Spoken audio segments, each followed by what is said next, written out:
That's good. Excellent. So thank you everybody for coming along to this webinar today. My name is Charmaine Simpson. I represent Black History Studies today. I wear numerous hats, but today I'm wearing my Studies hat today. We've got an amazing event lined up. Hakeem's going to be our host with the most today. I'm going to be behind the scenes, just keeping everything running to track. So I'm going to hand it over to my brother, who's going to lead this session today. Excellent. Got Kingston in the house. Brilliant. Great. Thank you so much. I hope you can all hear me. Um, I'm assuming people can hear me. Um, I think everyone, yes, brilliant. Thank you all for joining this evening. Yeah, good evening from South London, and welcome to today's webinar, which is titled Magnificas Humanitas, Magnificent Humanity and the Long Shadow of Empire, Mission, Memory, and Repair in the Black Church. My name is Akeem Adagbada. I'm a PhD student at the University of Cambridge in the Divinity faculty. So I'm a theologian who masquerades as one who studies the religion of indigenous Africans, particularly Orisha religion in Nigeria. That's my speciality. But that's not what we're reflecting on today. And thankfully, I'm going to be leaving you in some capable hands. So let me introduce in order. I think I've got all our three panelists here. So let me start in the order that I can see. So we have Dr. Harvey Kwiyani, who is a mission theologian and a practitioner with background in mathematics, with over 3 decades of experience working in mission agency, denominations, and congregations across Africa, Europe, and North America. His work sits at the intersection of African Christianity, diaspora, and mission in the West. His latest and most recent book, which I've reviewed and I think is fantastic, and you must get a copy of, is called Decolonizing Mission and was named one of the top 10 outstanding books in mission studies, world Christianity, and intercultural theology.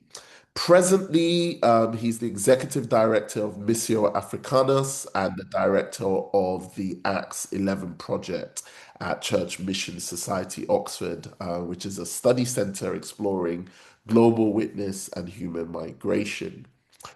Second, we have the Reverend Natasha Beckles, who is the current rector of St. Nicholas Church, Perivale in London. She trained at St. Mellitus College and served her curacy title at St. Martin's in Gospel Oak. As part of her curacy, Reverend Natasha worked with London Diocese Compassionate Communities team. Outside of that, she enjoys good food, good conversation, and as she would say, deep belly laughter. She enjoys music, dancing, singing, and talking about the love and the just mercy of God. Last but not least is the Reverend Dr. Stephen Jennings, who is a Baptist minister, theologian, educator, author, and public advocate for racial justice and reparation. He has served as the pastor of Mono Baptist Church in Kingston, Jamaica, and is a lecturer, senior lecturer at the United Theological College of the West Indies. He's also a current Queen's Foundation honorary research fellow, so he's here with us. Dr. Jennings has contributed to Caribbean theology, contextual theology, and discussion on Christianity's role in social formation. So let me stop there, but just let me recap. So for some of us who may not have read the document that was issued by Pope Leo the 14th in May 2026, just a month ago, the Magnifica Humanitas. So its main theme is protecting human dignity in the age of artificial intelligence, digital power, and technological change. The document argues that technology should serve people rather than dominate them, and he warns about AI in warfare, critiques economic systems that reduces people to data and labor inputs. But what was the section of his paper that attracted global attention which is also the subject of what we're discussing today, is what he issued, what many have observed as described as the strongest papal apology ever made regarding the Catholic Church historical involvement in the transatlantic slavery. He writes that slavery, I quote, is a wound in Christian memory and explicitly asks pardon on behalf of the church for the suffering inflicted on enslaved people. So let me open up the discussion. I hope Dr. Harvey is present, but I can see Reverend Natasha and Dr. Stephen. So hopefully they can, yes, unmute themselves. I don't know if Dr. Harvey is here. I did see him, but it seems he's We're not. having a slight problem with one of the links allowing Dr. Harvey in, so we're going to have to resolve that in a moment. But No worries. we'll We can start. Who knows proceed. what he's Yes. talking about? Yes. So let's start. Just maybe a more general question for the both of you, Reverend Natasha and Dr. Stephen, is, I mean, what was your reflection when I'm sure you initially saw the press release that came out on the document that the Pope issued, or you've actually, I'm assuming you've also read the entire piece. I mean, what was your initial reflection hearing some of the things relating to the transatlantic slavery?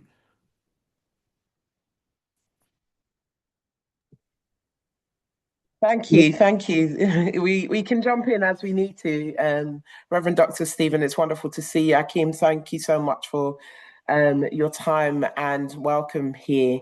I heard about it almost secondhand. I'm a parish priest. And so you're in the business of the day to day of what these situations are looking like and supporting a community. So I heard about it and then have taken time to read it, partly in preparation for this.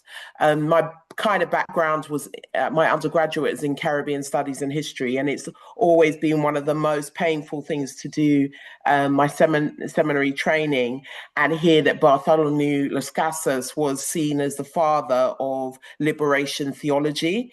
And I'll never forget that, hearing that, because he wrote the letter suggesting Africans as an appropriate alternative to the Native Americans and in indigenous communities of the Americas. And so in hearing it, it's interesting to see and think about the Catholic Church really taking seriously its role in what we now describe as the most heinous crime against humanity, and really coming to take seriously what that means. And I can see that Pope Leo, as an individual, as we've had previous popes who want to have conversations about these difficult aspects, it's been useful to see that. But words are cheap, aren't they not? And in terms of really what impact it's going to have over time, it will be important to see these Catholic social doctrine and, thinking about the Second Vatican Council, the impact that has had cannot be underestimated in that sense. So for good or for ill, it could be a very powerful point. So I'm open to hear. Yeah, no, thank you so much. Dr. Stephen, I mean, do you have any initial reflections when you saw the headlines? And I'm assuming you've also delved into the document specifically. We can't hear you, sir. Pardon me, I had turned it on early. Thank you. Well, thanks for the invitation, and thanks for the introduction. When I heard it first, because I heard it first, then saw the headline, then had a deeper read, I remembered what the encyclicals are about. The encyclicals are about giving a position and giving a direction, first and foremost, to the Catholic faithful.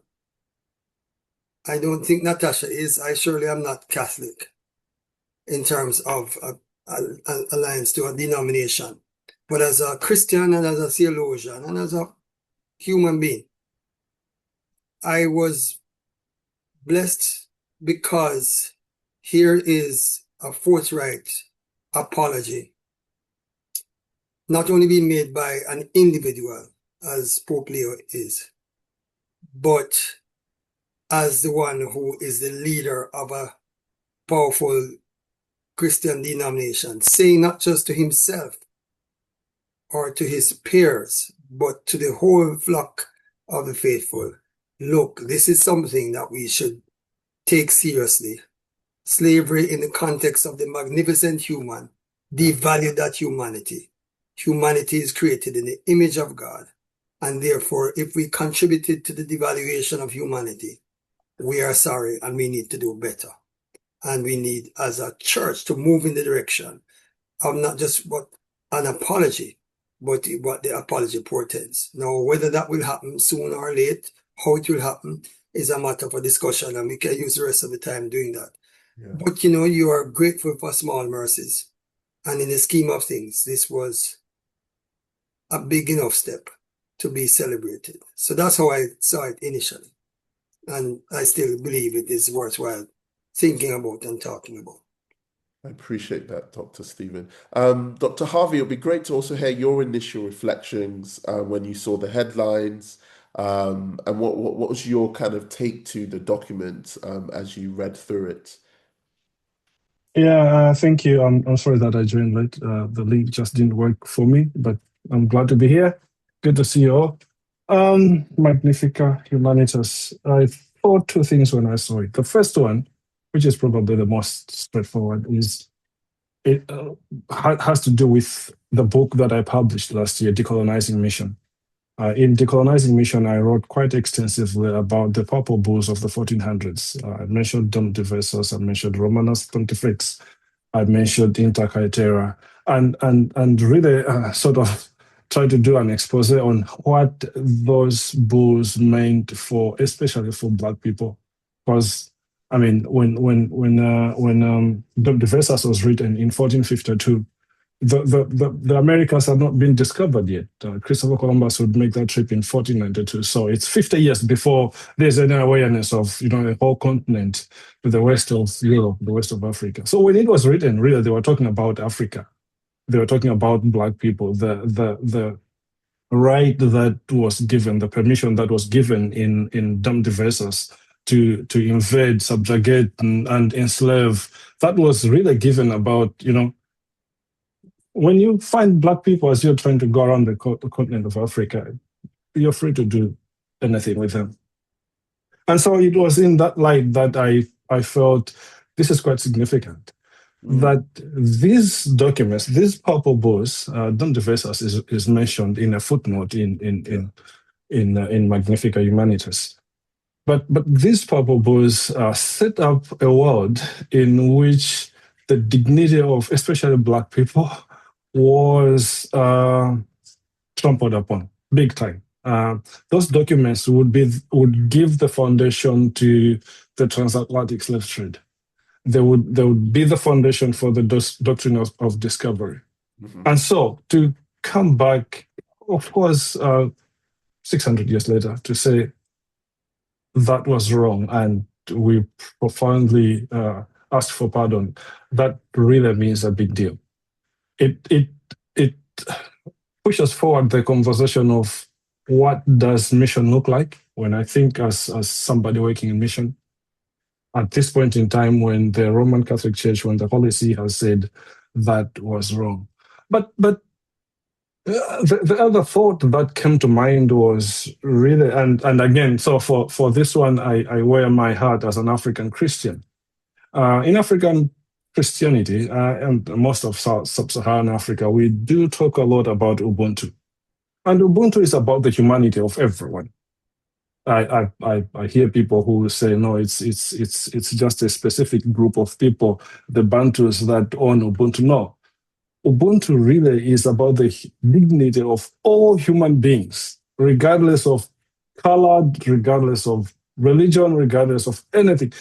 Ubuntu is about the dignity of everyone. And I find it quite interesting that actually that could be a good conversation partner with what's happening in Magnificas Humanitas, especially now that as Pope Leo makes it clear that the very system that was unleashed in the 1400s that trampled upon the dignity of non-white peoples, that system is again at work at this point in time when AI is coming up and looks like eventually it's going to trample upon the rights of people again, right? And so to say that we got it wrong then, let us not get it wrong this time around. I find that quite significant. And I'm really hopeful that actually this document doesn't just remain with the Catholics.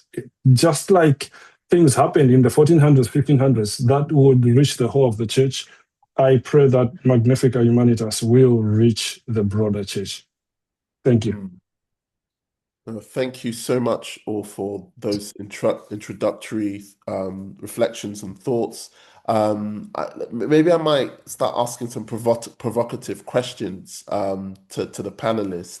I mean, it's interesting that Dr. Jennings and Dr. Harvey, Kwiyani takes a more positive read to the document in terms of it being significant. What I'm quite intrigued about is Reverend Natasha, it seemed you were a bit more on the maybe a lot more critical, perhaps, in terms of whether this is a necessary and a good step in the right direction. I mean, I wanted to invite your own reflection based on what you've heard, Dr. Jennings and Dr. Kwiyani, in terms of their positive read of the step and the significance of this document. Thank you for that opportunity. It's probably why I'm here, because there's always a little side eye to these things in terms of what exactly is going on. And having read the whole piece, you can see that he is responding to a lot of the kind of political scenarios. Yes, the main topic is AI, but there's a lot of commentary that in the background is about the multiple wars that we have going on, the economic instability that we have at this particular point. And so although he's using, or they are using AI as the doorway through which to talk about it and help people's imagination, there's a number of issues that are there. And so in that sense, I can pick up his critique regarding our current geopolitical situation, which is good and right and appropriate for him to be commenting on that. I think it's also helpful that he's highlighting what often becomes a kind of private faith narrative and saying that we must, as Christians, be in the public forum. Or is he responding because, you know, we've had years of reparations discussions going on because of, I'm not sure he's responding because of that, but AI and the use, I think you can tell by the opportunities that were missed, because, you know, the kind of comment around Christian thinking in relation to slavery and the kind of abolition movement, actually, and he's talking about human rights, actually human rights, the first kind of thoughts as to how human rights would be managed in a kind of global situation happened because after the abolition of the British slave trade, you've got groups of people wanting to, the British are trying to control other people's land, a habit that they have, and they work out some political ways of doing that. And from those agreements, that's where the Human Rights Declaration, so he pivots, he makes the Human Rights Declaration a kind of cornerstone moment, but actually the prequel to that is actually slavery. And if you want to talk about workers' rights, all of those aspects, even to the fact that to this day, most people on this call, who if you're working in an institution, you will have a department called Human Resources, the simple mentality of that comes from viewing Black humanity as product, as property that could be used in a particular way. And these are all part of those dehumanizing dynamics that remain with us because of slavery. So you can't, it's great that he's looking at AI and the opportunities that are there, but if he paid more attention to what slavery did, how it's flavored our cultures ever since, he would have got to this point a little bit earlier. I'm not defending the Pope, but I will throw it to my other panelists that I would you perhaps disagree with what Reverend Natasha is presenting to us? Because the very fact that he moves away from his predecessors who just apologize and actually, for me, touch on some really key theological concepts. The discovery, the age of theology of the discovery. How do we read Genesis 1? Like really big theological issues, which are only footnotes. But for us who love footnotes, we know how deeply important that could be. So I mean, what are your reflections, Dr. Stephen? What's your thoughts, particularly on the challenge that again, this is just a document that has no teeth, it has no bearing, or perhaps for us who might not be Catholics and more Protestant leading, it doesn't hold the same weight as maybe if just the Archbishop of Canterbury said it, or Daddy Gio, of Redeemed Christian Church of God might have issued this. Actually, I don't think it would have had the same significance. But I don't know. What are your reflections, Dr. Stephen? We can't hear you. Yeah, so Dr. Harvey is the expert here. But I think we're recognizing that the papal encyclicals were the basis of international law in their time. Yeah. Because the place was run between Christendom and Islam in a particular kind of way. Western Europe, the rest of it, the Mediterranean and so on. So that when you issue these kinds of things to go against the heathen, to subjugate them and so on, this is not just a theological discussion. This is a political direction and directive, right? And a legal force. To enslave had legal force. The Treaty of Tordesillas that they put in place to say this went to Brazil and this would go to rather Portugal, this would go to Spain, these places are colonized. All of those things are legal things.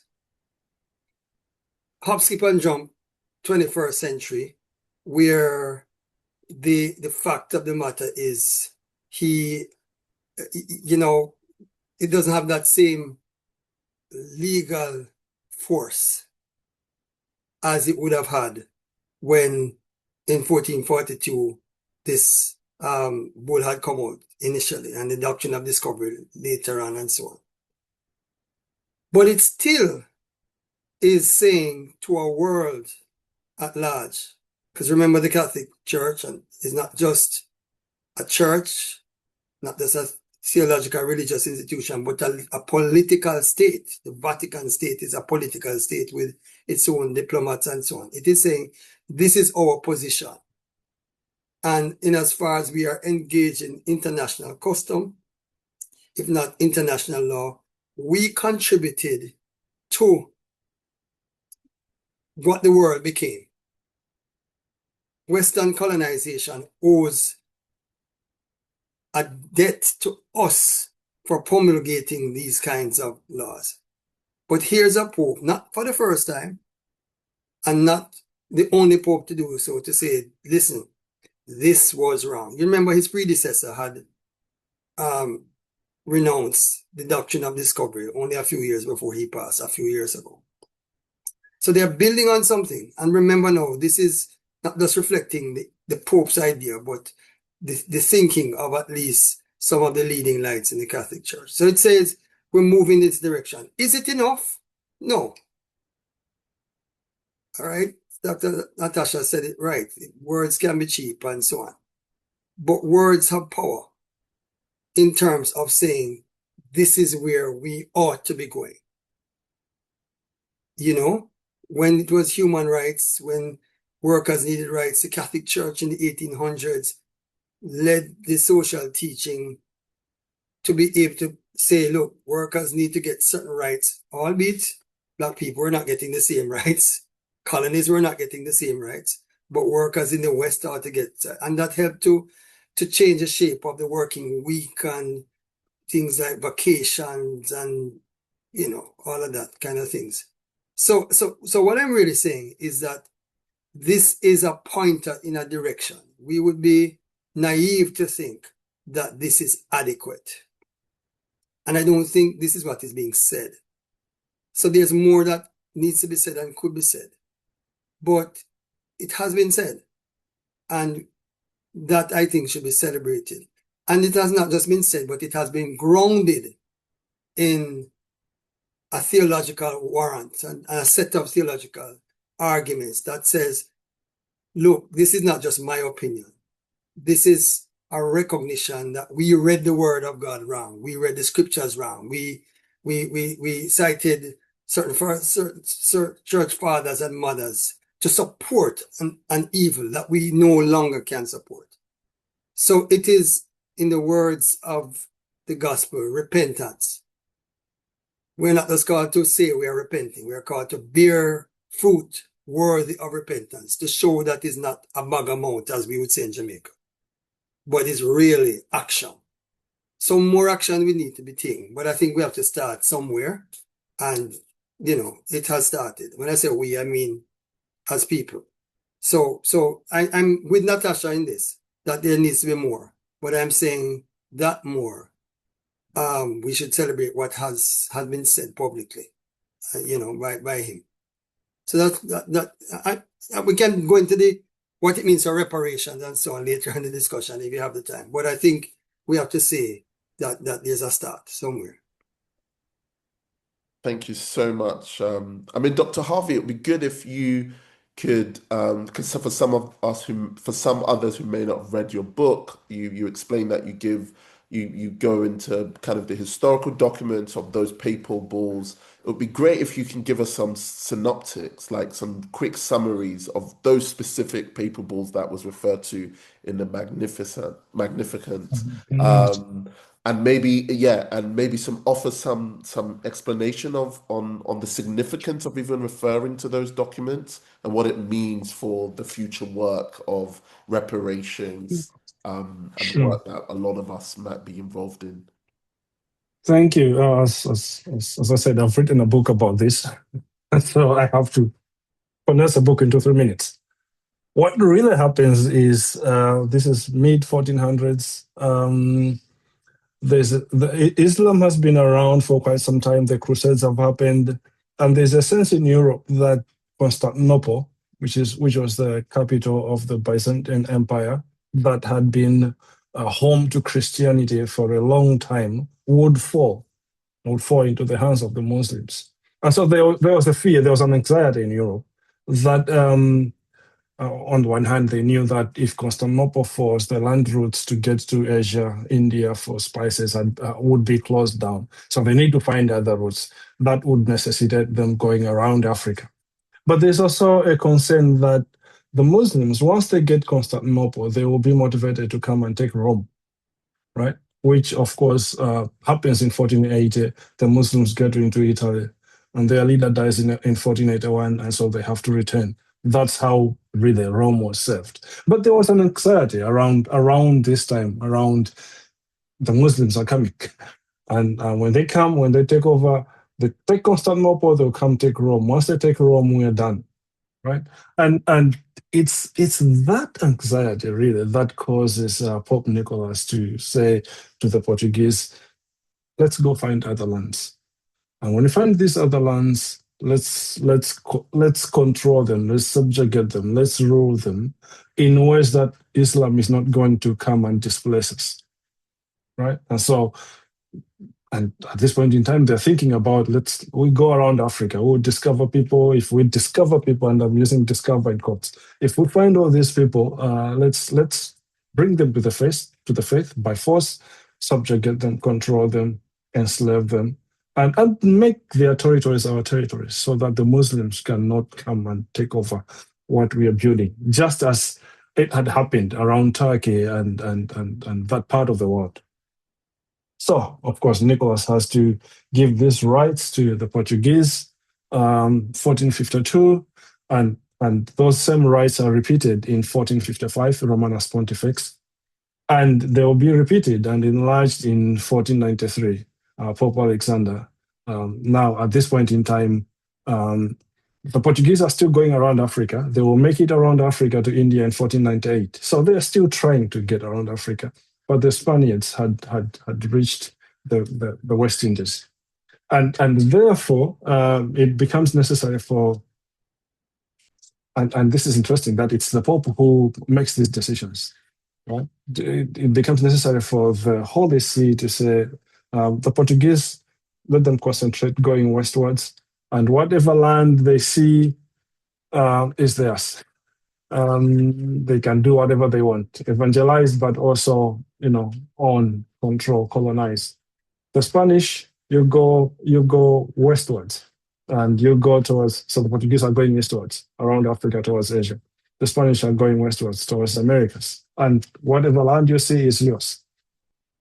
And that encourages both the voyages of discovery. Let's go and discover, and as we discover, let's establish our presence there in the Christian thinking.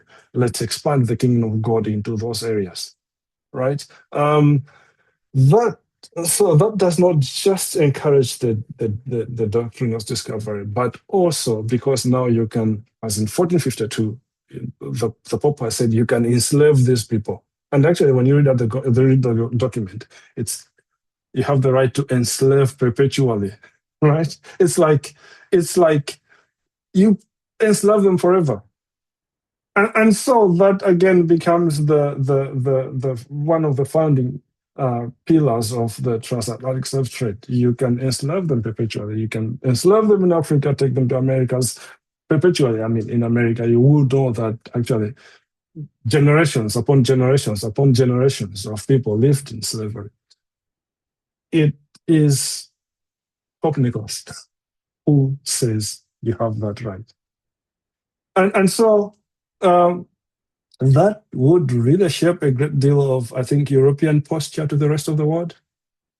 That as sort of the Christian continent of the time, as people who were claimed to be civilized at the time, had this right to own a piece of land wherever they go. 1493 Inter Caetera says, even if you just see a piece of land, it's yours, right? You don't need to do anything.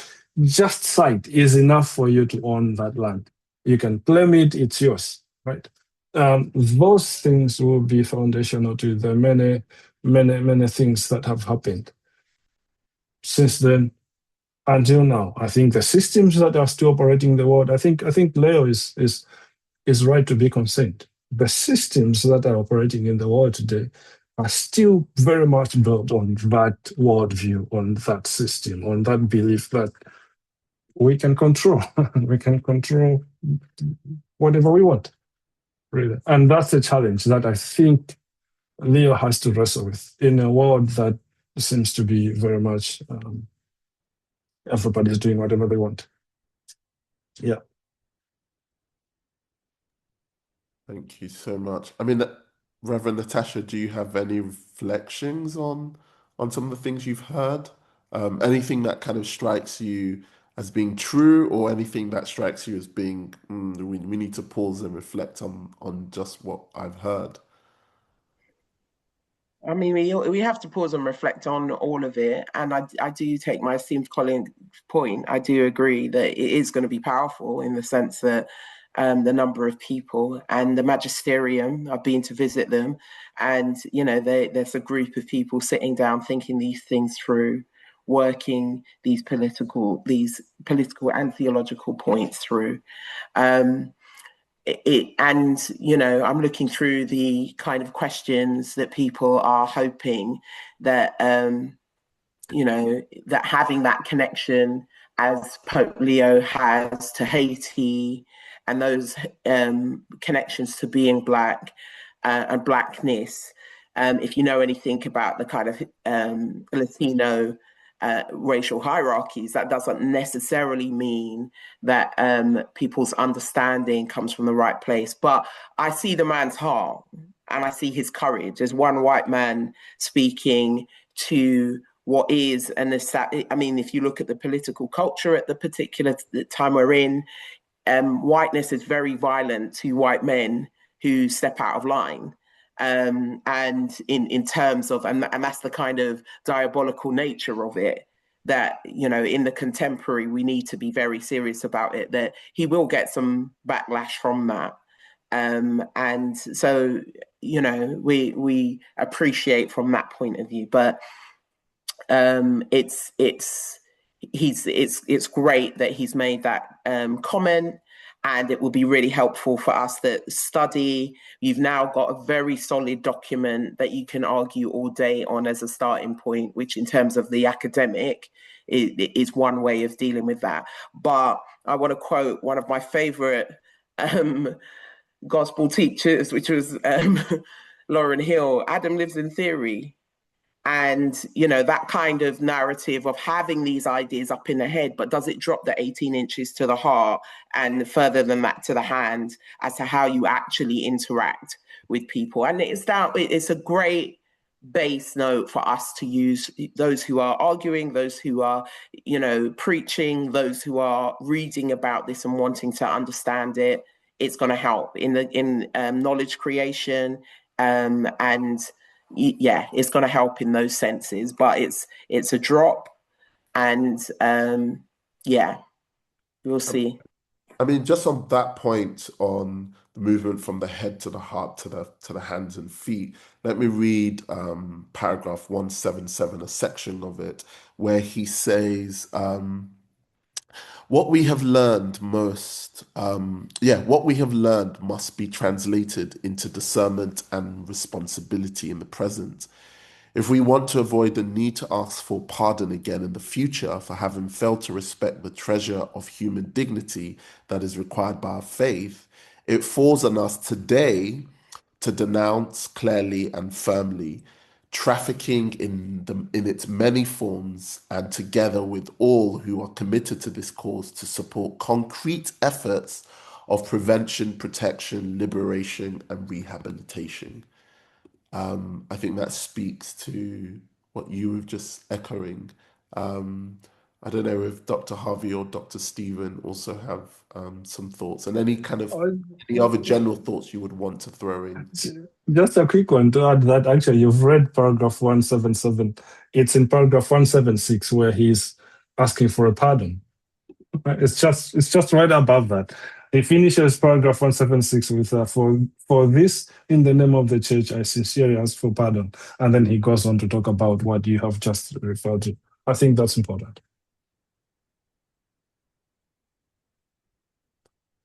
You're muted, Dr. Jennings.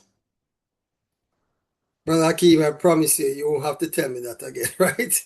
I'm just very respectful so that I don't make noise when it's not my turn.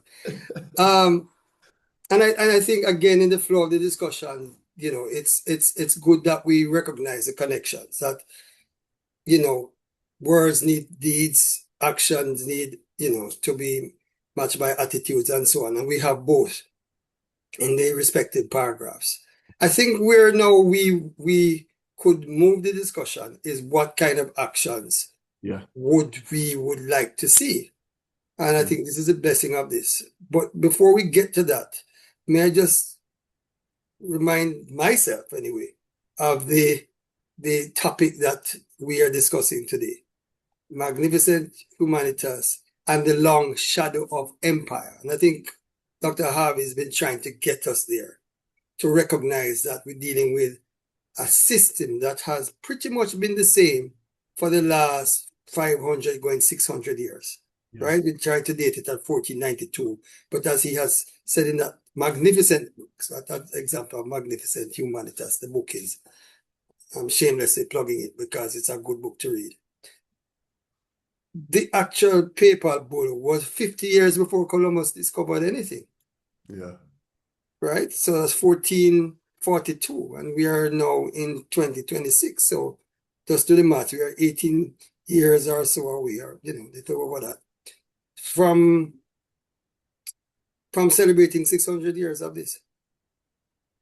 All right, and it says to us, okay, so this system brought on not just the colonialism by the West, but the international system that leads to the global South versus the global North, and whatever else we used to call it in between, third world, first world, underdeveloped, developed, etc. That system not only has not changed, but is getting more and more intense in particular ways. All right, somebody just asked about going into space and planting flags, and with good reason. The truth of the matter is that that system where a few benefit and the majority are impoverished, not just economically, but all kinds of ways, has not yet changed. So is this a direction to at least some of those people to say, hey, in the name of the Lord of the church, we're saying, repent, think again, change the system before we are changed and no longer recognize ourselves as humans and having a common humanity. And I think in that sense, it now becomes urgent for us not just to discuss, but to put some of those concrete actions that need to happen, and not necessarily wait on Pope Leo and his team, but to take it and run with it in ways that we can, whatever our faith commitments might be, and say, look, how can we help to contribute to this? And what are the ways in which we can execute justice in the world, and as people who love mercy, make sure that people are helped and the environment itself is prevented from further devastation and destruction. So I think for me, as I said, it's something now that we should take and run with, but pause long enough to discuss, to work in our groups, to cross-pollinate, to get ideas, each of us, and then see together how we can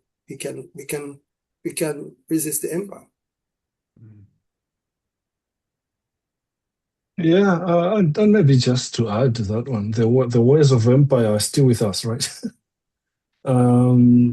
Yes, the British Empire is somewhat history now, in some aspects of it, but it still animates a great deal of what we do around the world, right? The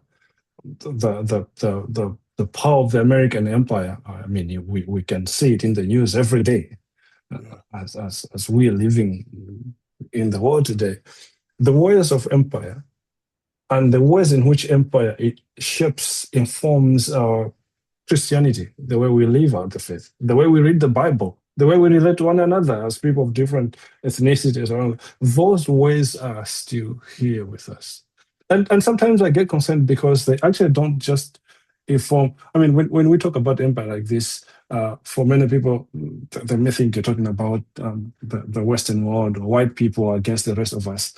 There are empires among Black people, right? And there are empires among Asians. The empire, this shapes a great deal of us as humanity, Black, white, yellow, whatsoever. Empires still shape a great deal of how we live our lives, how we do our faith, how we read the Bible, how we preach, how we disciple, how we do all these things. And really, maybe the question at the end of the day is, can we actually really manage to follow Christ without following the ways of empire? Yeah. Yeah. I mean, Natasha Beckles. Yeah, I'm loving it. I'm more excited when we talk about what we're going to do about it in terms of the systems that are there, because one man, is going to be able to do so much, but how we choose to use it is the bit that's going to be really interesting. And I think, as I said, it's a good starting point. If you didn't know anything about Catholic social doctrine, it's a good starting point. He's explained it very well. If you want to, he's tried to capture a lot of the issues that are there in terms of everything from what's going on in Congo right across to the various parts of the world that are being utilized to provide, and obviously the eco aspects of this coming through. And that is going to have a devastating impact on, what Dr. Stephen is saying about the global South. The climate change is racist because colonialism has disadvantaged those groups. And so when you're talking about economic migrants or climate change migrants, you're talking about Black and brown people. And so we need, as a community, to be more interested in all of that. Sometimes, let's be honest, when you're seeing something to do with eco stuff, you're thinking they're worrying about the dogs, the cats, more than they do humans. And this is a real serious issue in terms of how whiteness silos issues. And if we talk from a biblical point of view, shalom, the peace, the healing, the wholeness of the earth everything is connected. And so all of this is going to impact global majority people. He picks up on the fact that it's going to impact women hugely as well. So all of the vulnerable groups, if we don't start talking about this in the right kind of way and using it and running with the baton in the way that our communities know how to run 100 meters, we need to run with it. But please do not be waiting on a white man to save you. That's what I'm saying. We need to be thinking about it for ourselves. What does this look like in our communities? How are we going to apply it? How are we teaching our children about it so that when they are in situations, the practicalities, what does it look like in our schools? How are we challenging our schools that we want them to talk? There's enough Black and brown children in Church of England schools, in Roman Catholic schools. Get in there, parents, because those are in environments where the Pope said it, use it today. I want to see it talked about today. I want it in the citizenship, in the interfaith aspects, in talking about history. You sit the governors down and help them understand the same way that the Second Council, Vatican Council in the 60s made such huge changes. In the same way you want to see that. So it's down to us as a community. The more people on here who are Catholic, if that's who you are, let us support one another to make sure that these points, practical ways that you make sure our children are being taught this in the right way, it's being communicated, that no is part of the catechism that goes on in terms of that. Use it that way. That's a great way of doing it for a start. Well, Akeem, can I just jump in? Please First, do. I want to thank Natasha for that. As a person, a priest who knows the school system here and so on, she's picking up on one thing couple things I want to say. One, all of us live in different spaces and places, and all of us have therefore different spheres of influence. I think if we grasp the kernel of what this is trying to do or saying on the surface of it, whether the motives are, honorable or ulterior, that's not always for us to judge. What is important is, okay, what are we going to do with this in the places that we have influence and the groups that we reference and we represent? So I hear an educator saying, get into schools, Anglican, Church of England schools, Catholics. That's Natasha's reality. My own might be different. I might live in the Caribbean, and therefore, for me, how will this help me to deal not just with the legacies of enslavement, but to say to others that, boy, it was the Pope who caused it. Is there truth to this? Is it just words? Is it that? What is this? And so on. So I think we have to look at our spaces and places and have the harder discussions, because there are skeptics and so on. But Christians are to be people of hope, and the hope is not based on foolishness. All right? So if it proves to be a mirage, we still are hoping for a world where an apology is sincere. and we push for that. All right. So that's one. Number two is that, as Natasha mentioned, the matter of the environment. You remember the previous Pope had made his own mark with that, and it influenced even people who were not religious particularly, but who said, here's a serious kind of thing. Now, again, there are holes that could be plugged in it, but it's easier to critique when it's there. When it's not there, and when you haven't done anything but critique, then you're not necessarily helping the discussion forward. So I think we have to give him some credit, as I said, that here's a direction. His greater concern seems to be AI, but as was said, there are other things that he's put in there. And he's come out and spoken against wars, against presidents, against all kinds of things. So again, you have to give him props for that. But not looking at him so much to say, what are we going to do with it? And the third thing I wanted to say quickly is that we're dealing with a systemic issue. We're not just dealing with individual prejudice or a few people decided that they were going to do that. We're dealing with a system that co-opted other things. And as Harvey just said, the ways of empire are present across the world. And the question is, and again, his book brings it out very highly, is the Christian gospel always coterminous with empire? I'm looking at it as a Christian. Is that what it is? Now, people say we shouldn't be Christians at all. Let's be something else. But almost every religion, and even those who have no religion, an imperial mindset is not the monopoly of Christianity. So the question is, as a human being, am I an imperialist in my actions? How I treat my partner, how I treat my children, how I treat people who have different faith from me, different backgrounds to me. How do I do that? I'm moving from this individually, but when you have power to make changes, to make policies, to carry out programs, am I an imperialist? Do I impose my power and dominate people? Do I exploit them? Do I manipulate them? I think these are some of the hard questions because it's easy again to point out. But we have to look, as Jesus rightly said, at the beam in our own eye before we take out the sawdust out of somebody else's. Now, does it mean that we,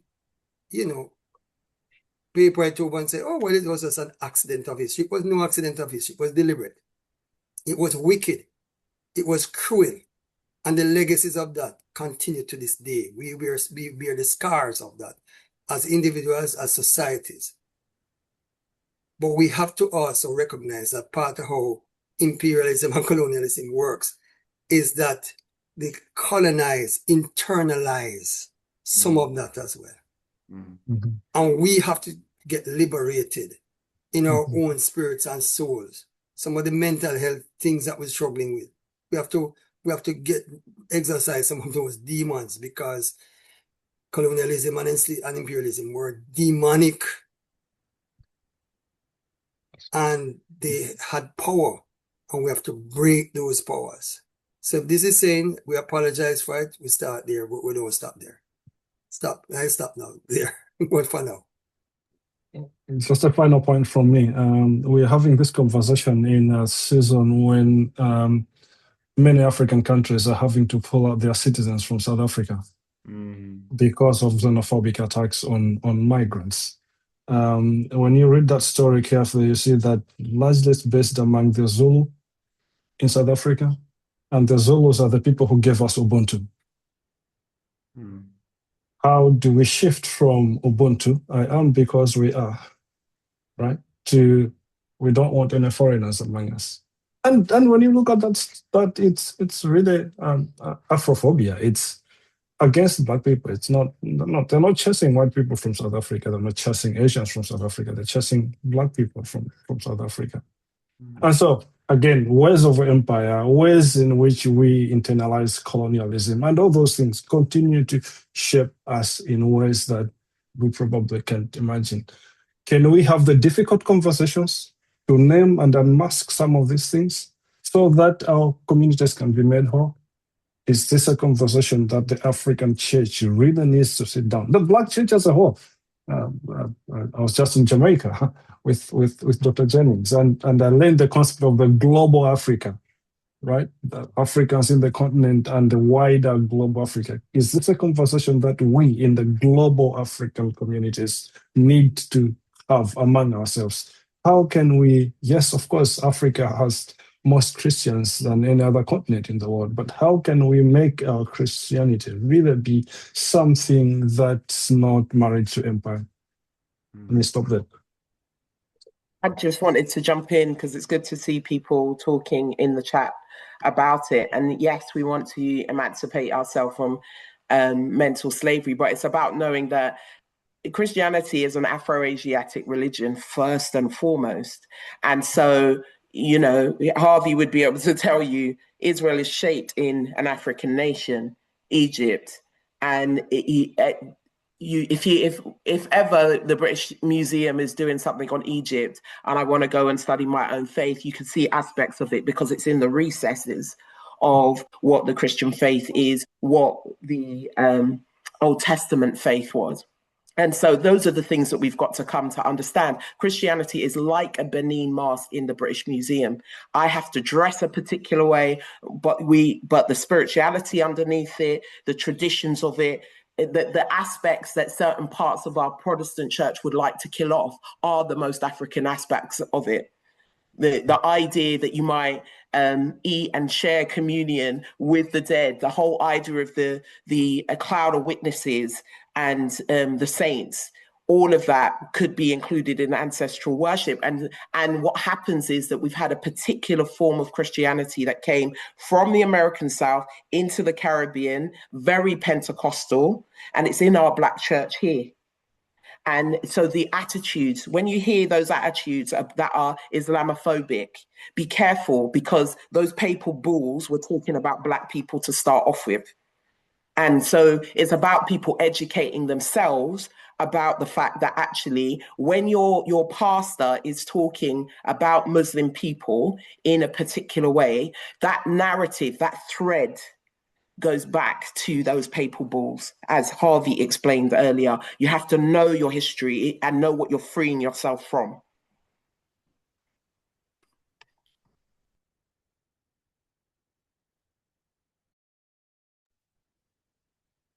I don't even want to jump in. I'd like preach on.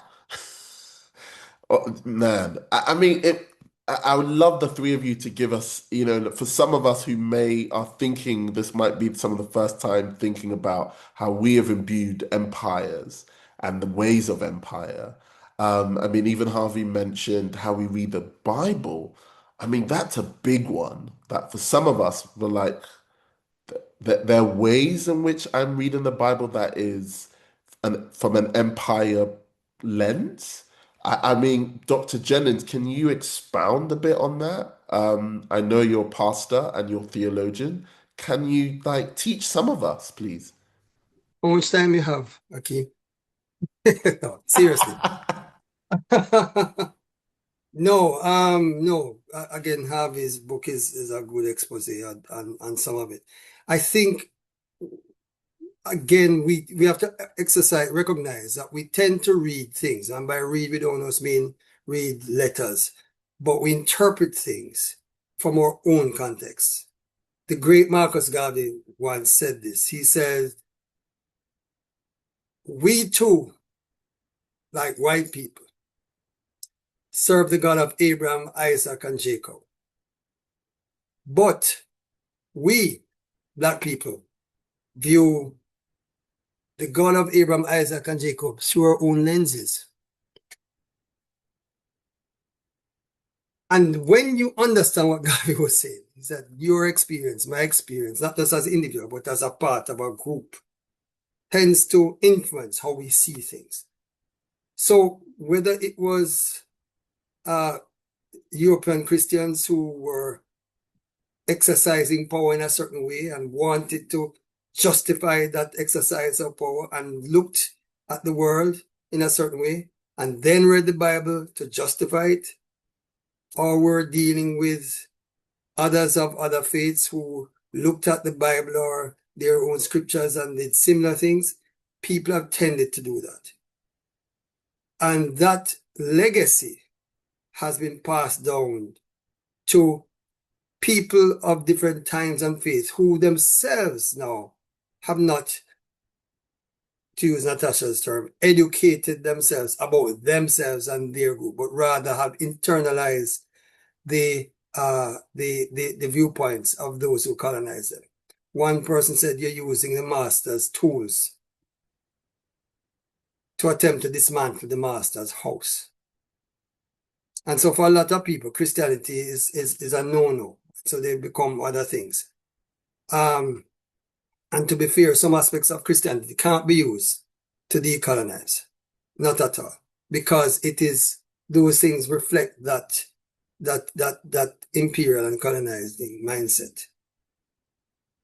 But there is a way to read it, and our people always have read it in a way to decolonize and to undermine racism, classism, sexism, colonialism, and imperialism. They've always done that. People were not trained theologians, but they were theologians. They had an understanding of God, of life, of themselves, their experiences. And that now led them to read the scriptures in particular kind of ways, so that when people said, slaves, obey your masters, those people said, well, whom the Son has set free is free indeed. You know, they had a different kind of set of what we call in theology, hermeneutics, way of interpreting. And so what we need to know more is how people have interpreted it across the generations. And this is not like a today thing. This is not like just because of what happened in the last few years. This has been so from the get-go. And not just when they were in the New World, but even in Africa. Africa had a Christianity before there's a European Christianity. And as Natasha just said, there are ways in which people not only read scripture, but worshipped and viewed God and engaged life. So long story short is that I think we need to know more. And we who have the privilege of studying it systematically should organize more and have opportunities so that ordinary people can learn and know consciously what they know intuitively, that we are people and worth of value, made in the image of God who loves us all.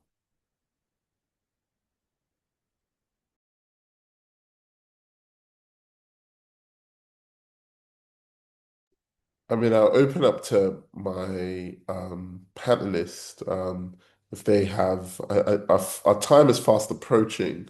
I'm not sure if we're taking questions. Are we taking questions or not? Yes, we can. But before we get to questions, perhaps I might have some closing reflections from our three amazing panelists, and then we can take some questions because I can see that some of my folks are itching to ask some questions to the three of you. So perhaps we start with Reverend Natasha.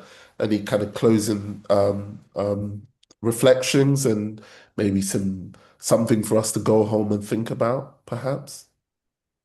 I just want to encourage people, to use it the best way that they can, to start conversations. Start by reading it. It's not a light document, but if you're not that, I'm a storyteller person as well. So, you can get AI bits that will read it aloud for you, make your notes, and go in prepared to talk to systems. Our children, from the kind of pedagogy point of view, our children are really important in this conversation, because the strongholds that can be placed in people's minds through religion can also be broken. That is the power of Christ. And in terms of the Bible itself, the Bible is one of the finest teaching tools you can have, but you've got to know what you've got in your hand. It is shaped by people shaped by oppression and colonialism. It's shaped by patriarchy and at points misogyny, but that's the best teaching tool. And it's about demanding from your preachers that they teach a better word from it. If their preaching approach is going to lie down in bed with the world on these subjects, give it to them, challenge them on it, because you can. And it might mean that you move on from that particular church. That's why they call that a deconstruction. But actually, you waking up to the fact that in your church they've been talking nonsense for 50 years is a choice. And you bring your family out of there and go somewhere that you're going to be challenged and pulled up, have these principalities and powers of the mind pulled apart, because the scripture has it. If you want to look at the story of Esther from a point of view of sex trafficking, you can. If you're going to challenge the fact that Abraham pimps out his wife twice, I've said that in my church and you should see everybody's face. But it's the fact that that is what is happening, that there's abuses going on. And unless we talk about it, let me tell you, it makes us a better place as a church for disclosures, because from the priest at the front is talking about these things. When these things in Bible studies, we have disclosures, we have all of that. And then I know that the Holy Spirit is able to do its work, bringing up stuff that we as traumatized people, colonized, oppressed people, have the opportunity to bring those things to God and be set free truly. Because as my brother said, if he sets you free, you're free indeed, not just in because you can buy nice clothes or look sweet. Free internally, change in your relationships inside your house, inside. That is what we want to see ultimately. That's the exciting bit about it. And so, and you finding your voice as community members in these institutions, yeah, and use it. Do not fall asleep on it. Get going. Amen. Thank you so much, Reverend Natasha. Can I also hand over to Dr. Harvey as well for some closing thoughts and reflections? Thank you so much, Akeem. For me, it's just a short one. Jesus lived and ministered among a colonized people. He himself was a subject of the Roman Empire. What he does in the Gospels is really giving good news to a colonized people, and that good news is that Jesus is Lord, and not the emperor, right? And not Kaiser, and not all these emperors that we see today. Jesus is Lord. But what he really does when he works with these people is giving them, in the name of the kingdom of God, a way to live life to the fullest. A way to, actually, when you read the Gospels carefully, is teaching them how to subvert empire through and through, right? That's when he says, the Spirit of the Lord is upon me, for he has anointed me to go do these things. It's really basically about subverting empire, such that the Christianity that we sometimes live with, that's so married to empire that you can't even differentiate Christianity and empire, that does not make sense. It would not make sense to Jesus at all. When he sends his disciples to go and make disciples among the nations, he doesn't need to move them to Rome and then send them from Rome. He sends them right from outside Jerusalem as a marginalized, colonized people. And he sends them without giving them any imperial power. That gives me hope that all of us, one, can actually live out our faith without empire. But we don't need empire to be good Christians, right? But in addition to that, we don't need empire to be good stewards and good witnesses of Christ around the world. That we can bear witness for Christ. This is what he says in Acts 1, right? But we can bear the good news of Jesus Christ around the world without having to go to the empires first. And this, I think, is where I would land tonight, that we can follow Christ. The empires are there. We're talking about the long shadow of empire. The empires are there, but the empires have distorted our Christianity. Let's get back to being people who identify with the colonized Galileans that were sent to bear the good news of this new king that's not the Roman emperor around the world. Thank you. I would just want to therefore support my brother and my sister by saying this. Read the Bible through the lens of Jesus. It's possible to read the Bible in a certain kind of way. But if we read it through the lens of Jesus, then we recognize a different kind of approach to power. Jesus wasn't powerless. He was very powerful. We're still talking about him 2,000 years. But his approach to power was different. It was about service. It was about humility. It was about love. It was about justice and mercy and so on. Reviving the prophetic tradition, but taking it to a new level. I think it's important to read the Bible and to live it out, as has been suggested by our two previous speakers, in the spirit of Jesus. I think, though, we can't just remain in Jesus' land. I think we have to look at what is happening here and now to people and to say, based on what is happening to people, how can the Christian gospel, the love and truth of Jesus, help people to be set free, to be the best that they should be, even in the midst of empire? And I think that's important because we need to help people who are victims of empire, including the oppressors, to become free, to love and to live, and to create a just world where all can live in and flourish, including the environment that we are part of. So I would say that it's important for us to really look at the practical issues that people are going through and engage them in the name of Jesus. Not in a formula kind of way, but in a way that is practical and personal and so on. And then the final thing for me would be, we still have to take the oppression of African peoples in that colonial time as a template of how religion can go wrong in terms of aligning itself to empire and to oppression and to injustice, and to let it become a cautionary tale for us, both in terms of our being healed of the legacies of that, but also to say we ourselves ought not to perpetuate that kind of mentality and action in how we operate now, which is going back to this discussion as to whether AI will be used for that or not. The truth of the matter is we have a responsibility, because if we're not careful, we could become the new oppressors if we don't learn the lessons from history. Again, Marcus Garvey said, a people without knowledge of its history is like a tree without roots.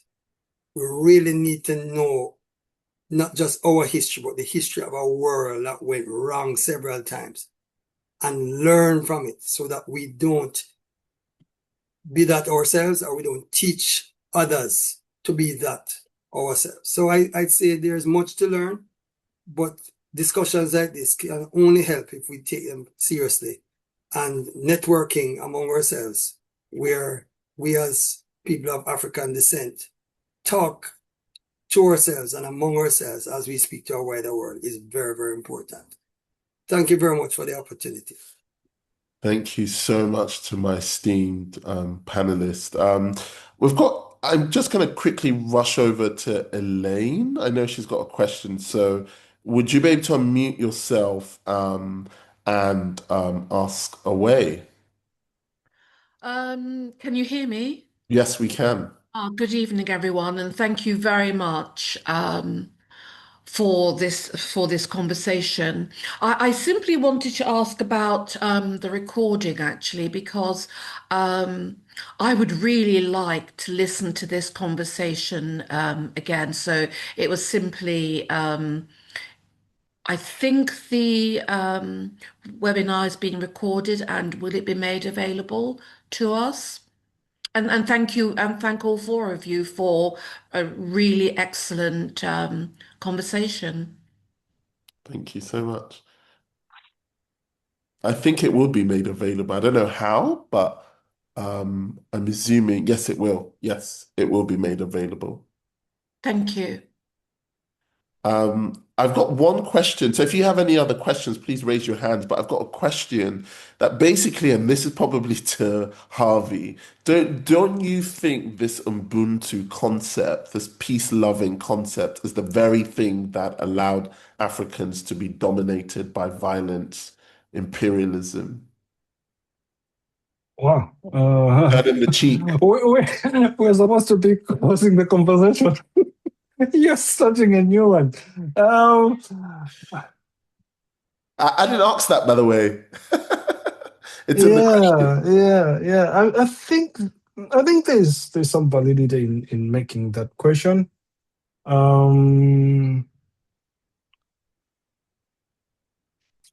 But actually, to try and answer that in these few minutes, let's go back to the 90s in South Africa, right? This is when Ubuntu becomes a thing. This is when really the world hears about Ubuntu. It's when Desmond Tutu says there's no future without forgiveness. And the only real way we can forgive is when we realize that actually we all need one another, right? And we realize that Black people need white people in South Africa just as much as white people need Black people. But it's in the showing of the humanness, the Ubuntu personhood of Black people, that actually white people can also be made whole from the atrocities that had gone on for a long time in South Africa. So there's a sense in which actually Ubuntu, yes, of course, it can lead to all these evils happening, but it's also something that can heal society. I mean, when I read the stories of South Africa in the 90s, it's very clear that if there had not been a way to articulate a national philosophy that allows people to see the dignity of the people who had, terrorized their communities, the nation could fall into chaos.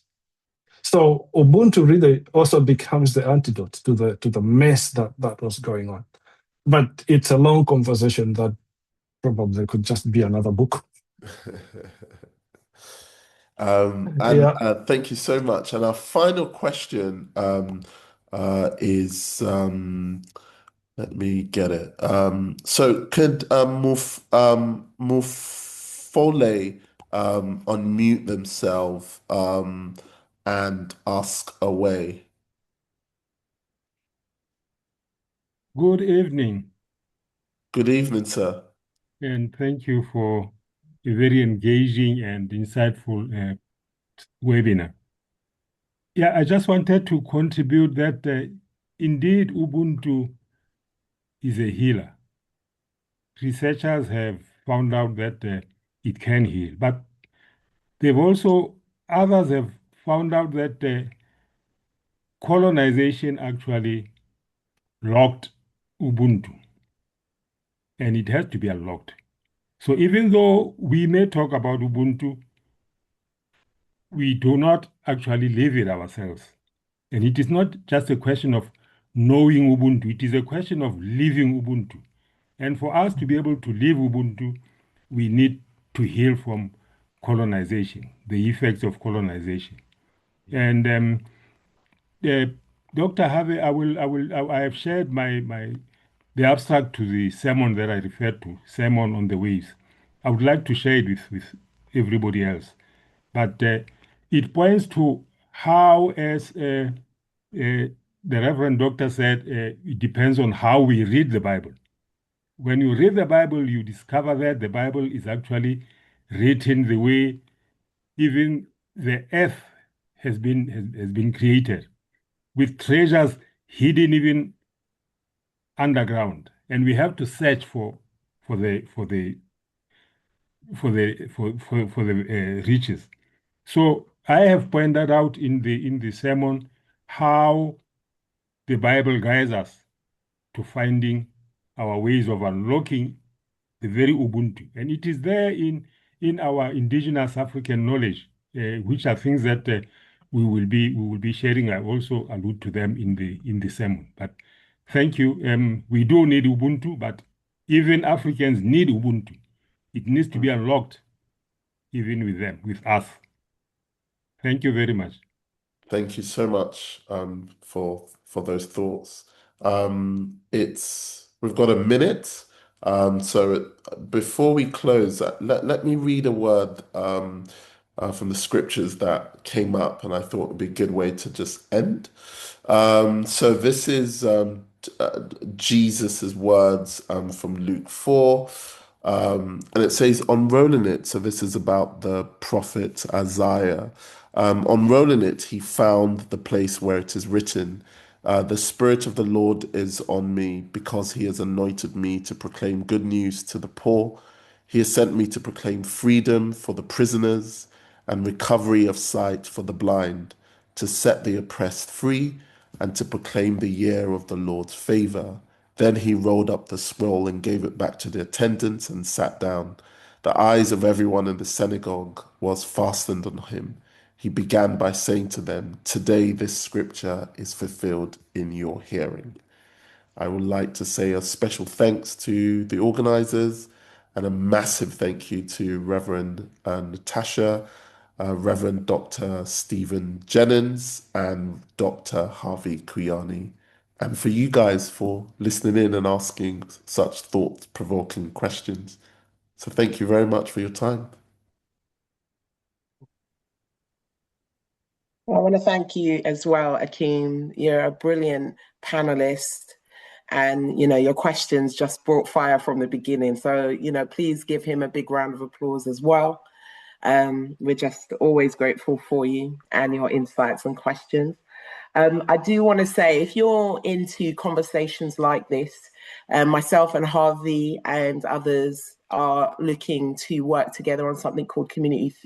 I lead something called Community Theology Thursday at St. Nicholas Church, but we're joining together to launch a book club, so that we're going to be choosing some of these books that are liberating people's minds and gathering together in person rather than just online. So if you'd be interested to connect with that, we will have, I've given my the website of my church. Look for the community theology page. There will be somewhere, I'll get it set up by tomorrow, where if you want to be contacted about the book club and would like to come along and meet myself, Harvey, if we can get Reverend Dr. Stephen to come over, we will do it too. Charmaine, you can jump in too. And Akeem, you're always there.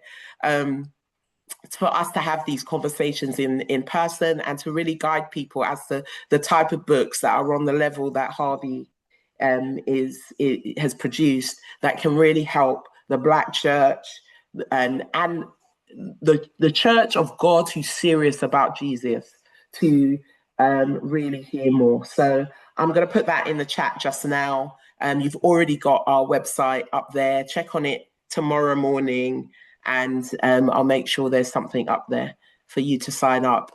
We will be launching that in the autumn.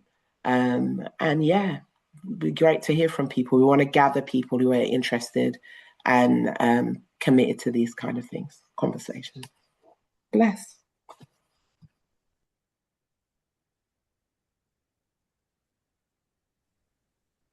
Shall I give it back to Charmaine? Yes. Is she still here? Of course, I'm She still is. here. I'm here lighting up the emojis and fire emojis. Oh, today has been amazing. Today has been amazing, and I'm so happy that we're able to host this. The fact that we have internet, we have this Zoom, even though Zoom was playing up earlier, but we made it, we got through. And this is why these conversations are so important and so amazing. So please, everybody, at the end of the webinar, there'll be a feedback form. Please complete the feedback form. Let us know if you want more of this information so we can host more. And somebody asked if it can be hybrid. We'll just speak to Natasha and try and make this happen. Yeah, and see if we can do it on Zoom. I don't mind doing it on Zoom on a Sunday if we can get more people in. We might have to do a road trip and all of us go to Jamaica and see Dr. Stephen. I am not gonna say no to that. So yes, definitely. And now that we've got technology, we can make this happen. So yeah, thank you everybody for coming. Go and tell your friends, family about the event tonight, and let's keep the conversation going. Yeah, let's keep the conversation going. So yeah, thank you everybody. Thank you for coming. Thank you. Yeah. Thank you all. Yeah. Take Awesome. care. God bless. Bye. Bye. Bye.